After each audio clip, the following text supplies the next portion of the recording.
Welcome back to MVA Today. I'm Marcus Watson. And I'm Justin Barrett.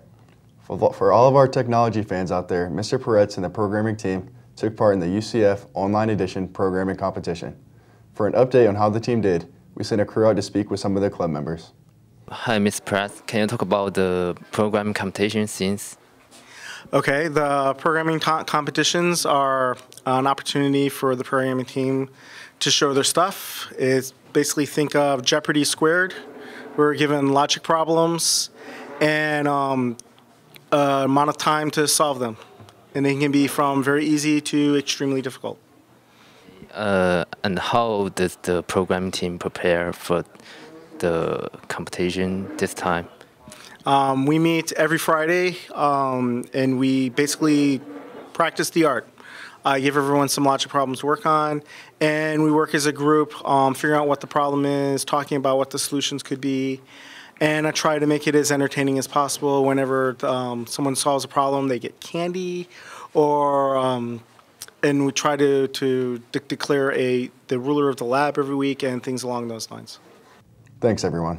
As many of you know, this year's theme for prom is The Great Gatsby. But how does one even dress for a Gatsby prom? Does it just involve dressing up like DiCaprio, or can you wear whatever you'd like? To answer some of these questions, we're giving you the skinny on how to prepare for the biggest dance of the year. As you all know, this year's prom is a Great Gatsby theme, which just so happens to be set in the same time period as this year's production of Millie. So we came to Mr. Ahern to ask about the clothing that was worn in that era. Yeah, that time period is the 1920s, right after World War I.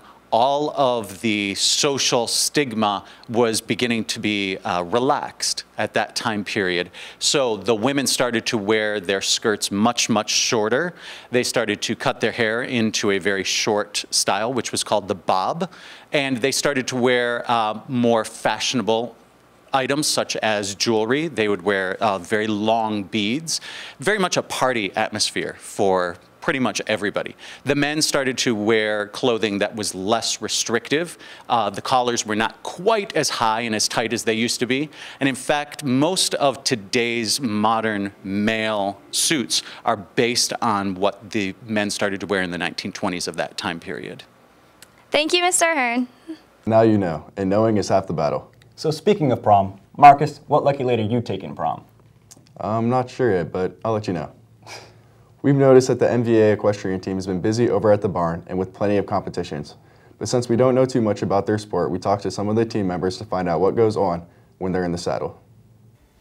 I'm Samantha Simmons, and I'm here with Molly Callahan to talk about the equestrian season.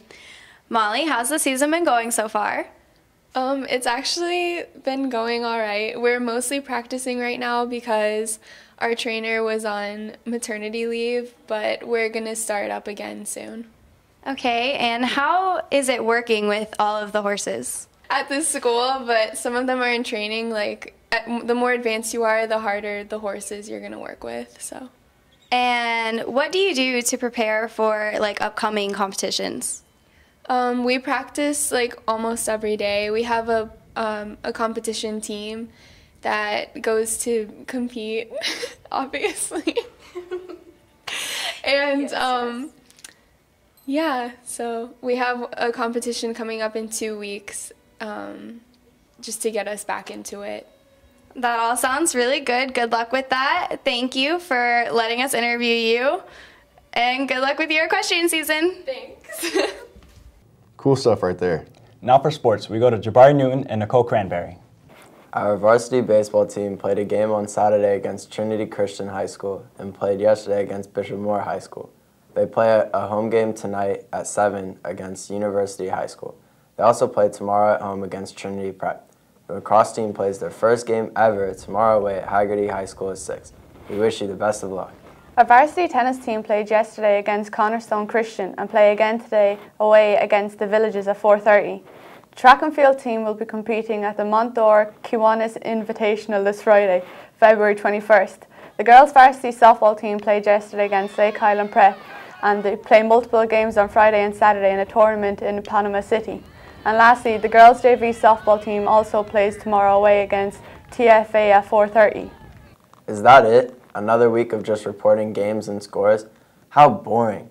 Seriously, it should be more interesting. I wonder what the anchors think about it. Can I get a what here? What? What?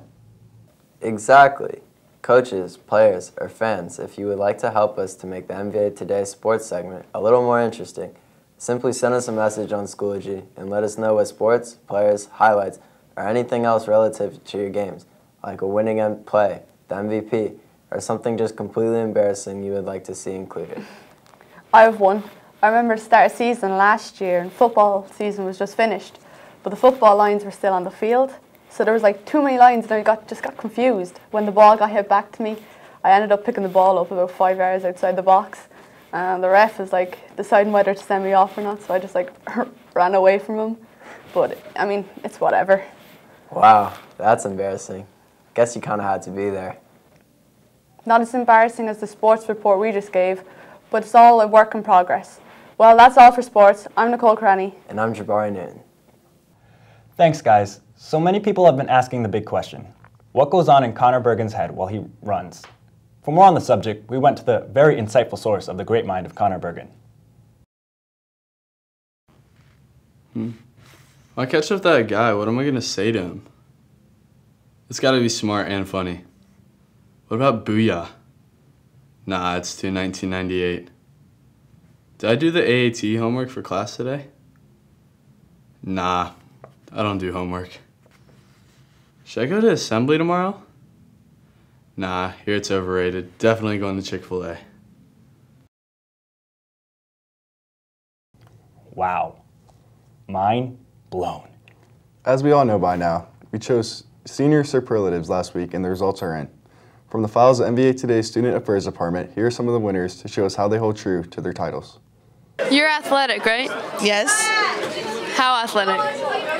Very. You won Most Athletic Girl. Congrats. Thank you. How many Snapchats in a day do you send and receive? A lot, I guess. How many? Like 100. Like, really? Yeah. What makes you the most school-spirited? I'm loud. And?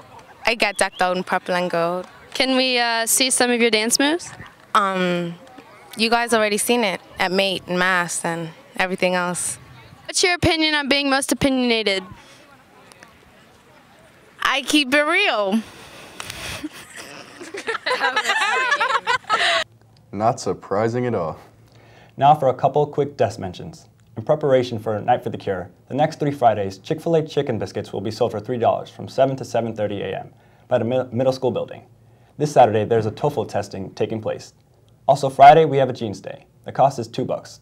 Lastly, remember Saturday is the upper school Valentine's dance starting at 7. Well, that about wraps things up from this week's MVA Today show. For myself and the rest of the students in the TV studio broadcasting course in the Stephen Media Arts Building, I'm Justin Barrett. And I'm Marcus Watson. Have a good week on the Verd, and as always, Go Eagles.